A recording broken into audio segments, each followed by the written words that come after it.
Hi everyone, Helen Blunden here. Hope you're happy, healthy and well. It's time for a new book review today where I share some life lessons out of books that I have been reading. This one I'd like to talk about, which is called How to Survive Everything When There's No One Left to Trust by Scottish author Ewan Morrison. This is the very first book of his that I've read, and a very big thank you to my friend who sent me an article in Husk recently talking about this new book called Emma and talking about this concept of the useless generation. Emma was a book written by Ewan Morrison and it's soon to be published, and it's a book that I have earmarked to read because I would like to read it, given my interest in what and where this world is going with regards to AI and technology and the impact on our different professions and what it means to us as humans going forward. What is it that we do with all this tech in our lives? I went to my library and I looked up if they had any of his books, given that he writes about this particular genre and he makes us question these things, but he writes it obviously in a fictionalized format. The only book they had was How to Survive Everything When There's No One Left to Trust. Now, it is not a book I would usually read. This kind of genre doesn't interest me simply because it's too close to home, if that makes sense. And in particular after COVID, there's a lot of flux happening in the world, as we know, and so I tried to steer away from such books because it was fearful, in the sense that I wasn't denying that these things weren't happening. And after all, I'm someone who also has a panic checklist. Thanks to my military training, I was taught to always be prepared and have a bag ready to go, a bag of essentials, a checklist of items that when you're in a panic state, you're able to pull together a pack of essentials and get you going straight away. So thank you, military, for giving me this one thing that might help. This book really took it to the nth degree. What happens if there is a virus, and he called it virus X, which is worse than COVID, and governments have kept it very quiet from the society. It's gone around the world, it is infected a whole heap of people, and it's impacted all the major power generation, all the water, the sewage systems, everyone's affected, and the entire country is under martial law, and effectively it is an apocalypse. What would you do in that case? So these kind of questions that I had in the life lessons reading this book, I started to think about them. Hayley, who is a 15-year-old girl, and she has a young brother called Ben, and she has her parents who are divorced, who's Ed, who's her father, a prepper dad, and her mother Justine. And poor Hayley is a young teenage girl who doesn't want to make decisions because she knows that the moment she makes a decision, one of her parents is going to be hurt. So she goes through a life not making decisions. She believes that her dad might be mad and her mum might be in denial, but we see demonstrations of this passive aggressive manipulation by both her parents. And it's probably typical of what some young people go through in families where there is a very nasty divorce. They flip-flop from one parent to another. So she gets abducted by Ed, her prepper dad, and taken up to the mountains in this compound where for the last 5 years he has been stocking up with food, with medicine and so forth. There's a group of other people. There's Meg, who is this kind of mumsy lady who has a son called Danny, who's 17 years old, and he's the love interest of Hayley. A couple of other characters who are a bit dubious and a bit side characters. There's Ray, who's an alcoholic who goes off the rails a bit towards the end with the lockdown madness, and there's also Cade, who is kind of like a typical character that you see in the Walking Dead or type of those zombie movies where she's got a screw loose. Ultimately, it's really about Hayley's point of view and how she deals with her parents, her need for stability and security as well, looking after her parents when everyone around her is losing the plot. Ultimately, when I was reading this book, I thought to myself, can you trust the father? My first gut initial reactions to this book, and I will not give spoilers out here, was you two flip-flopped. You were like Hayley. You didn't know who to trust. Do you trust the mother or do you trust the father in this case? The mother was hell-bent on thinking the world was fine, it was okay. And in actual fact, her husband had gone through an episode where he was depressed as well and he took tablets.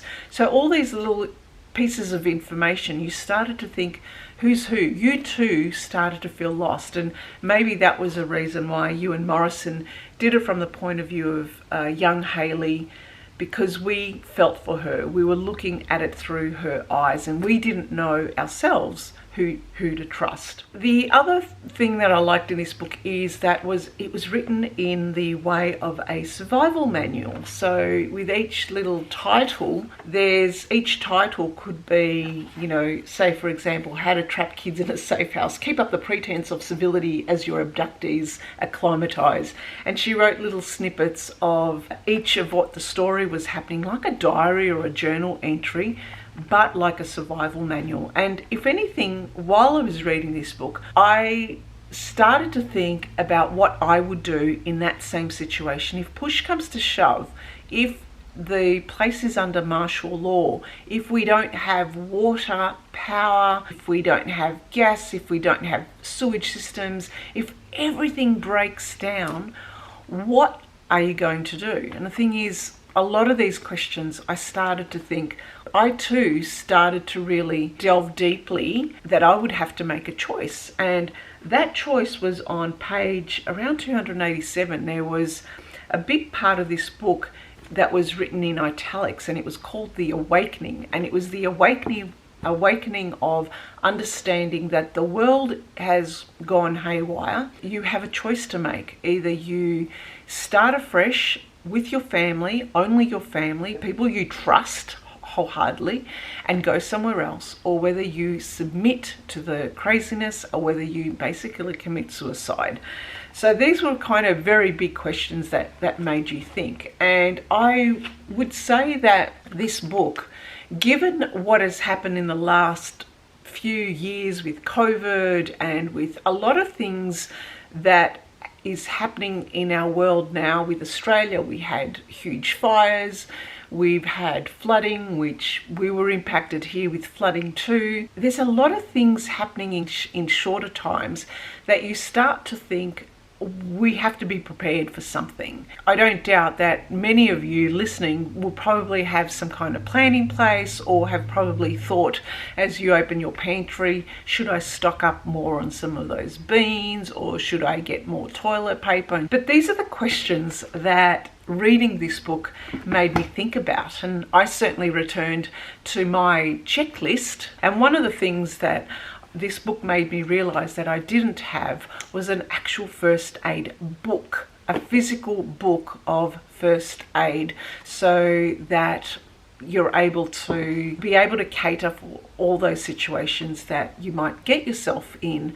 The other thing, thanks to this book, I added duct tape or gaffer tape, because I don't even know why I didn't put that, because sometimes I feel as if this house is surviving on gaffer tape. I use it a lot. Obviously, I forgot to put it into my little kit, my backpack. Oh well, it's added now. So what are some of life lessons? How do you deal with conspiracy theories? Now, I know that there's a lot of conspiracy theories online, and there's more so in the last few years. But, some people have taken it to the nth degree. We might have family members who are adamant that we are sleepwalking ourselves into a world that we're believing our technology and our socials, whatever is served to us, that we believe. Where do you draw the line between someone who is at that point and a prepper who takes it to the nth degree and actually shelters and creates a shelter for preparation of doomsday? The second lesson was,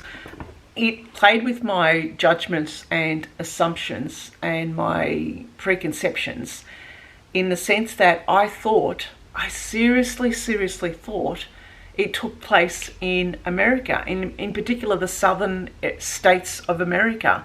Why? It's probably because I've been watching too many Walking Dead or Last of Us or stuff like that, because every prepper seems to be an American. We don't hear about other preppers from other countries.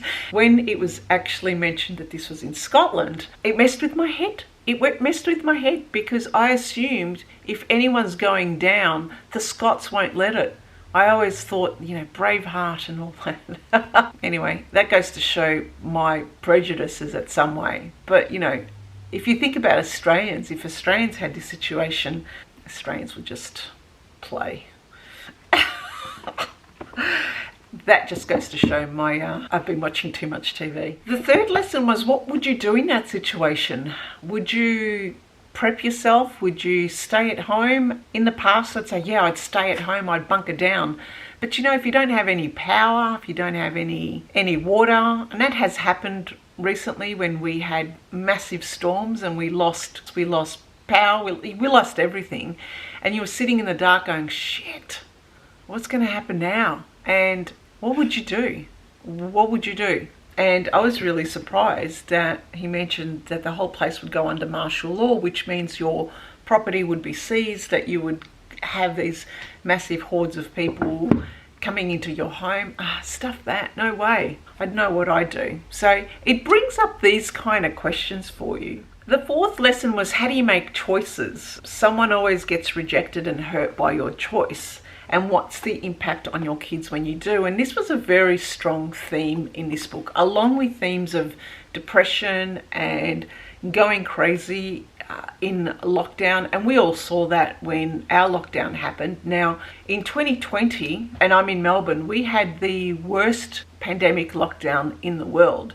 We had over 286 days of lockdown. We had 5 lockdowns, and it was interspersed by some periods where things were opened up. And the reason was there was no vaccine. So our government of the day thought, no, everyone gets locked up. Now, I believe since then, everyone's gone a little bit nutty, but I won't say whether I agreed with it or not. At the time, I actually agreed with it. I thought it was going to be for the best to stay safe and not spread this awful virus to those who were most vulnerable state, the old and the sick. I gladly stayed at home. But what would you do if there was another virus that basically was a lot worse? Another lesson was, how do you build self-sufficiency in your own world, especially when we rely on countries for our supply, for our food, for everything. Everything now is linked, and break that chain in that link. You break down that part of the supply chain, and we saw that during COVID, and we're still seeing it now. This book makes you think about, what are some things that you can do in your own life to make you a little bit self-sufficient. For me, it's not just the prepping. For me, it's more about understanding that you may not be able to save yourself, and that's okay. And I'm going to say that's okay. You may not be able to save yourself, but you can actually do some things that will mentally help you. Now, for me, I would like to think that I can detect the bullshit when I see it. So it's ultimately being a little bit more cognizant of the news that you're reading, of where that news is coming from, who's sharing that news, what's their intention behind sharing that news, thinking deeply about how you want to spend your time that you have now and not get sucked into a vortex of bad news or what others are trying to force you to think and do. So building self-sufficiency for me was all about being able to be a better bullshit detector in a world of fake news and whatever that means to you. And what books will you take if you go down? I could not believe that they didn't take any books down the bunker, so they had no entertainment. Yeah, that's an interesting question. What if the world was going to crap? What books would you take with you? That is my review and some life lessons and some awakenings from Ewan Morrison's book. Another thing you can do out of this book that Hayley did was count your blessings. There's my notes. Count your blessings. Write what your high points of each day was. What are the new experiences that you've done each day? And what are your hopes for tomorrow? Maybe that is an answer for all the crap that's going on in the world today. All right then, thanks for listening. Thanks for watching. Bye for now.